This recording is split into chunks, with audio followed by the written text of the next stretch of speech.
মাননীয় স্পিকার, গাধাকে দিয়ে আপনি হাল চাষ করিয়ে এটার মধ্যে কোনো বাহাদুরি নাই। যেই রাষ্ট্রপতি জিয়াউর রহমানের বিরোধিতা করেছেন সেই রাষ্ট্রপতি এখন জিয়াউর রহমানের প্রশংসা করছে। বিএনপি কি নিবে না, যারা 29 বছর জামাতের সাথে রাজনীতি করেছে? একটা কথা তো এখন সবাই বলে, সাথে থাকলে সঙ্গী, না থাকলে জঙ্গি। বলে এটার দায়িত্ব ছিল তো উনাদের এই রিকনসিলিয়েশন তৈরি করা, এই প্রশ্নের সুরাহা করা। জুলাই গণ অভ্যুত্থানের পরে, স্বাধীনতার 54-55 বছর পরে জাতীয় সংসদে মুক্তিযুদ্ধের পক্ষ আর বিপক্ষ বলে ভাগ থাকবে, এটা তো মাননীয় স্পিকার আমরা প্রত্যাশা করি না, এটা এই প্রজন্ম প্রত্যাশা করে না।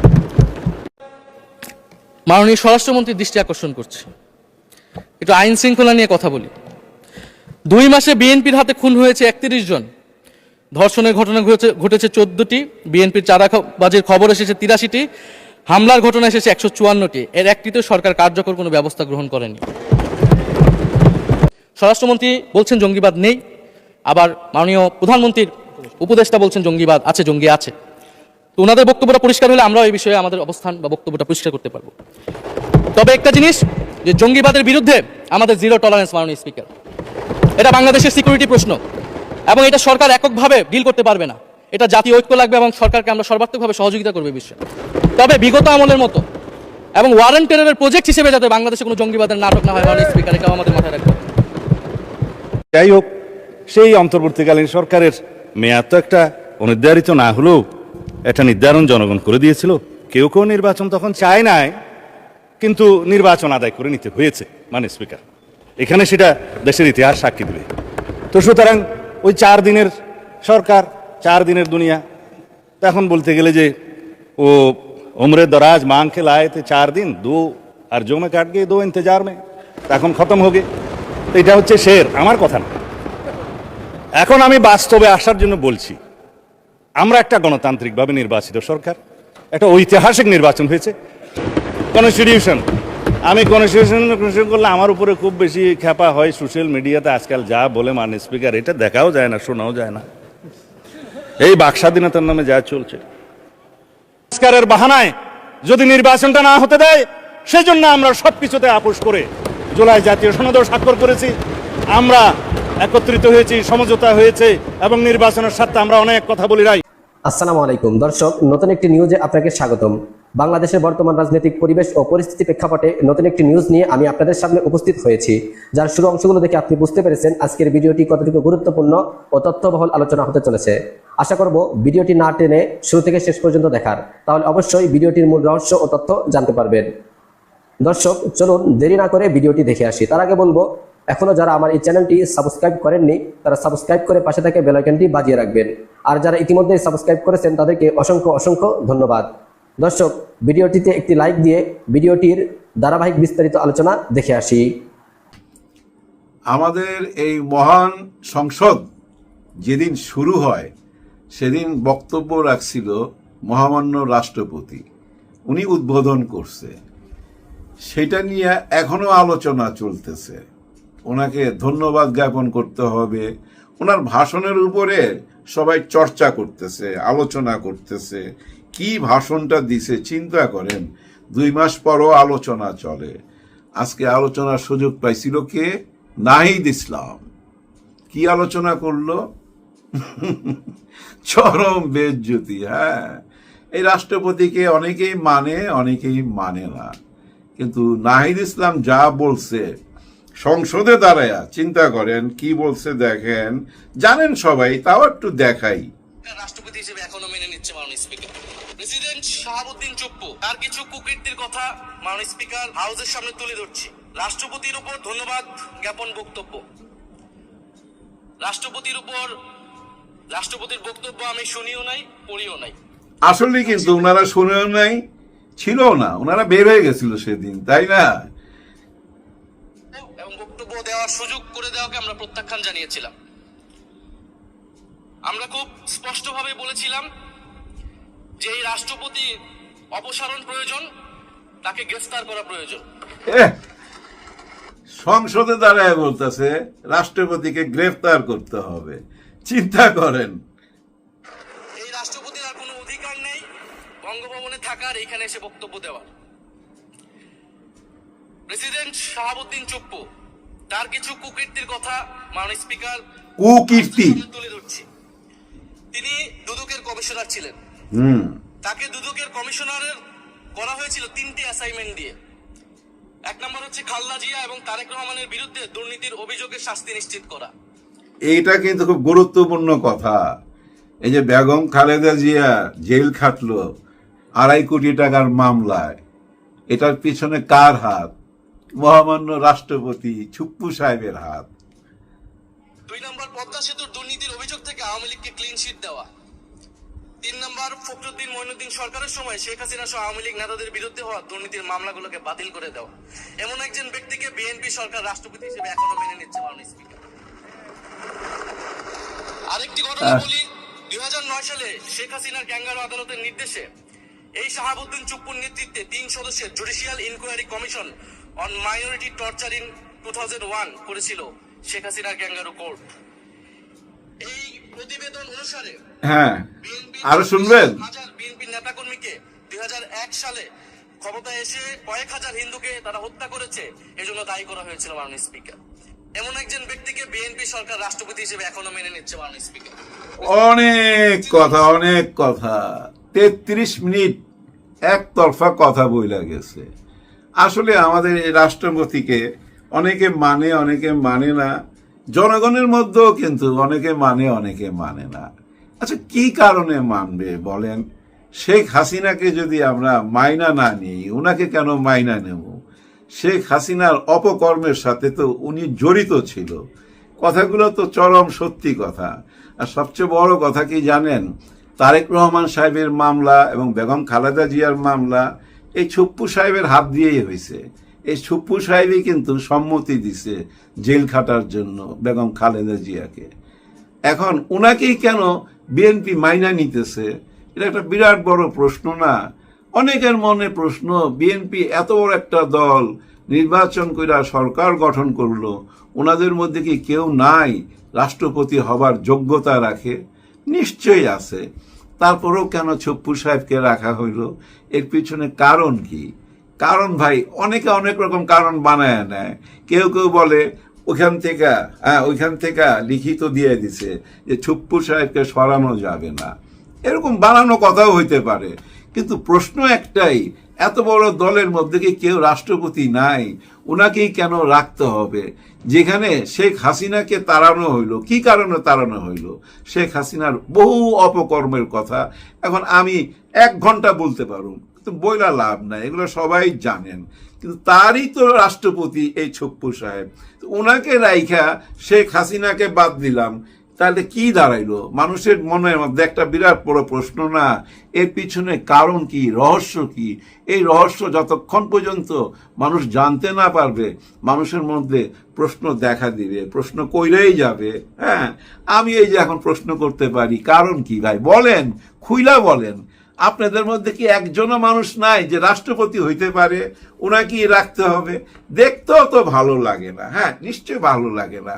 দেখেন, এই রাষ্ট্রপতি আবার ভাগ্যবান, কিন্তু কত বড় কপাল আপনি চিন্তা করেন।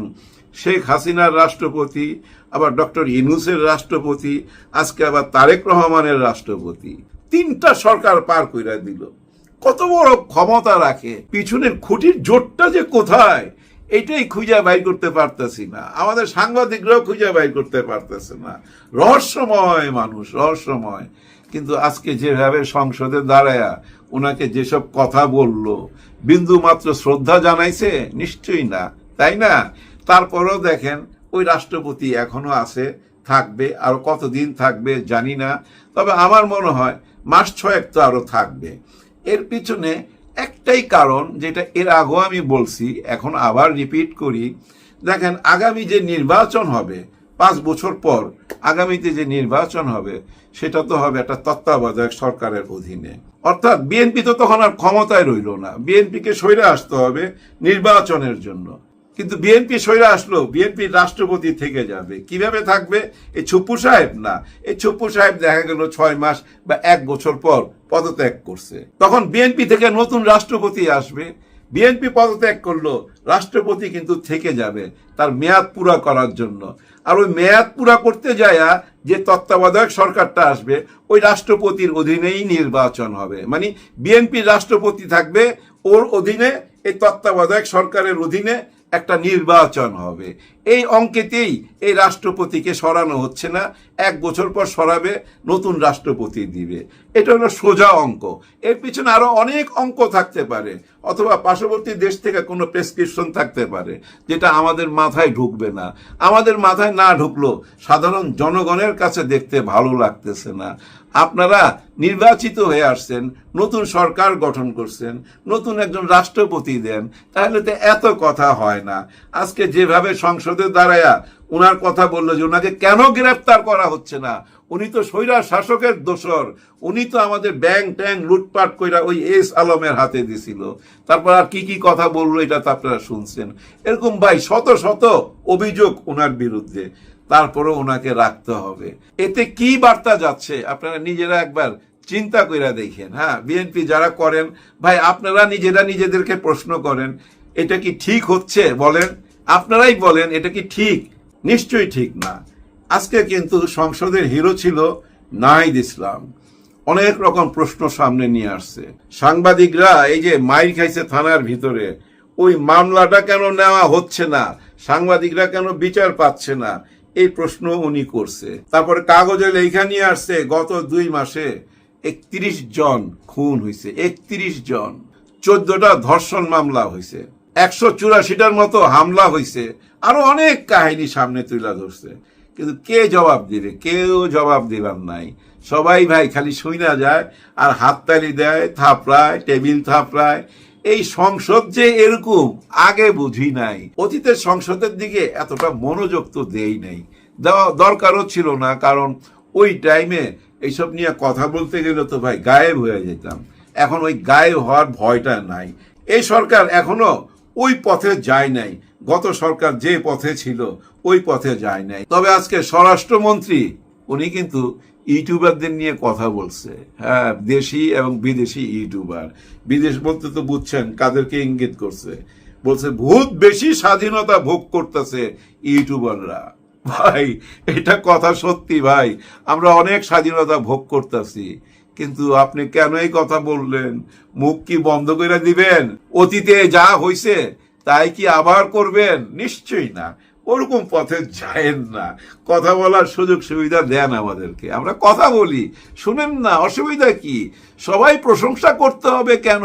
প্রশংসা করার জন্য তো লোক আছেই, সংসদেই আছে। এই যে আন্দালিব পার্থ প্রচুর প্রশংসা করে আপনাদের। আবার দেখলাম ওই যে ভিপি নূর, উনি তো আবার উপমা দিতে গিয়া একটা সূরা বলছে, ওইটার আবার তর্জমা করছে। উনার যে সূরাটার বলার স্টাইলটা ভাই, হ্যাঁ এটা ভাই দারুণ ছিল। যাই হোক, এটা নিয়ে আমি বেশি সমালোচনা করতে চাই না, শুধু এইটুকুই বলতে চাই, প্রশংসা করার লোকের অভাব নাই আপনাদের ভিতরে, অনেকেই প্রশংসা করবে। আমরা 2-4 জন প্রশংসা না করলে কি যায় আসে? একটু সমালোচনা করলে বহুত বড় ক্ষতি হয়ে যাবে না? আপনারা অন্তত ওই পথে যায়েন না। শেখ হাসিনা যে পথে গেছে, কথা বলার অধিকার কায়রা নিয়েছিল, কিন্তু সেটা কায়রা নিয়েন না। আজকে সালাউদ্দিন আহমেদ সাহেব কিন্তু ভালো মুডে ছিল, অনেক হাসাইছে, উর্দুতে আবার শায়েরি বলছে, মজা করছে, প্রচুর মজা করছে। আজকে সালাউদ্দিন সাহেবের কথাবার্তা শুনে মনে হইল আর কোনো টেনশন নাই, কোনো টেনশন কাজ করতেছে না। ওই যে জুলাই নিয়ে যে একটা টেনশন ছিল না, আন্দোলন হবে আন্দোলন হবে, ওই টেনশনটা কাইটা গেছে। কাইটা যাওয়ার পিছনে কারণ কি জানেন? এই যে সামনে কোরবানি ঈদ আসতেছে, মানুষ গরু ছাগল কেনাকাটার মধ্যে ব্যস্ত হয়ে যাবে, এখন কোনো আন্দোলন হবে না। এটা সালাউদ্দিন সাহেব অঙ্ক কইরা বুঝা ফেলাইছে, যার জন্য কোনো টেনশন কাজ করতেছিল না, হাসি খুশি ছিল। যা কিছু হবে ঈদের পর, ওই যে আবার ঈদের পর বিএনপির আন্দোলনের কথা হইলেই বলতো না ঈদের পর ঈদের পর। এখনো বিরোধী দলের ওই একই অবস্থা, ঈদের পরে আন্দোলন। কি আন্দোলন করবে? আন্দোলনের ইস্যু তো একটাই, জুলাই। জুলাই নিয়ে আন্দোলন হইতেই হবে, জুলাইয়ের অধিকারটা তো আদায় করতেই হবে, সেটা ঈদের পরে, ওই ঈদের পরে। যাই হোক, আপাতত ভাই টেনশন ফ্রি কাটাইতে চাই। সামনে কোরবানি ঈদ আসতেছে, দেখি কেমন ঈদ কাটাইতে পারি। গত ঈদে কিন্তু মানুষ ভালোভাবে ঈদ করতে পারে নাই, যাওয়া আসার ব্যবস্থাটা খুবই খারাপ ছিল, আপনারা দেখছেন। নিশ্চয়ই সরকার সেটা মাথায় রেখা আগামী ঈদটা সুন্দরভাবে পার করবে। ঈদের পরে যায়া জুলাই নিয়ে হয়তো আমরা আবার কথা বলবো, ঈদের আগে আর কোনো কথা হবে না। বর্তমানে আবার ওয়েদারটা অন্যরকম হয়ে গেছে, দেখেন না, ঝড় তুফান বৃষ্টি। আর হ্যাঁ, চিটাগাংয়ের অবস্থা দেখছেন কি খারাপ অবস্থা, এই পর্যন্ত পানি। কিন্তু একজন নেতাকে দেখলাম, উনি বলতেছে কোথায় পানি কোথায় পানি, উনি পানি খুঁজে পায় না। মানে পানি কেন দাঁড়ায় রইল না? উনার তো যাইতে 2 দিন লেট হয়েছে, পানি তো নাইমা গেছে। পানি নাইমা যাওয়ার পর উনি যা বলতেছে কোথায় পানি কোথায় পানি। তারপর আবার বলছে, দেখেন এই ছোট্ট একটা ব্যাপার নিয়ে আমাদের প্রধানমন্ত্রী দুঃখ প্রকাশ করছে। ওনার কাছে চিটাং এই পানি উঠার ব্যাপারটা ছোট্ট একটা ব্যাপার, যার জন্য ছোট্ট ব্যাপার নিয়ে প্রধানমন্ত্রী দুঃখ প্রকাশ করছে। দেখেন, ওনার কাছে ছোট্ট হইলে কি হবে, ওনার কাছে ছোট্ট ব্যাপার, কিন্তু যাদের ক্ষয়ক্ষতি হয়েছে তারাই শুধু জানে। আমি দেখলাম একটা ফার্মেসির ভিতরে ভাই পানি এতটুক, সমস্ত ওষুধ পানিতে ভাসতেছে। এইভাবে যে কত দোকানদারের কত মালপত্র নষ্ট হয়েছে, যাদের মালপত্র নষ্ট হয়েছে, যাদের সম্পদ গেছে, তারাই তো বুঝতে পারে কি দুঃখটা কষ্টটা কোথায়। এটা আমরা বুঝতে পারুম না। তবে বিদায়ের আগে শুধু এটুকুই বলবো, এই যে এত বড় একটা পদ, রাষ্ট্রপতির পদ, এখানে ওনার পিছনে কত টাকা খরচ। ওনার যে বাড়ির এলাকায় যেখানে উনি থাকে, এই এলাকাটা ভাই বিরাট বড় এলাকা। ওইখানে ভাই খানসামা, বাবুর্চি, মালি, সিকিউরিটি, বহু খরচ এই রাষ্ট্রপতির পিছনে, বহু টাকা খরচ। এত টাকা খরচের পর ওনার কি কাজ আমি কিন্তু আসলে খুঁজে পাই না, আমি তো দেখলাম গত 2 বছরে এই সংসদ উদ্বোধন করার জন্য উনি আসছিল, এটা একটা বিরাট কাজ। আর কি কাজ? 2-3টা পত্রিকায় ইন্টারভিউ দিছিল। আর কি কাজ? না, আর মনে নাই।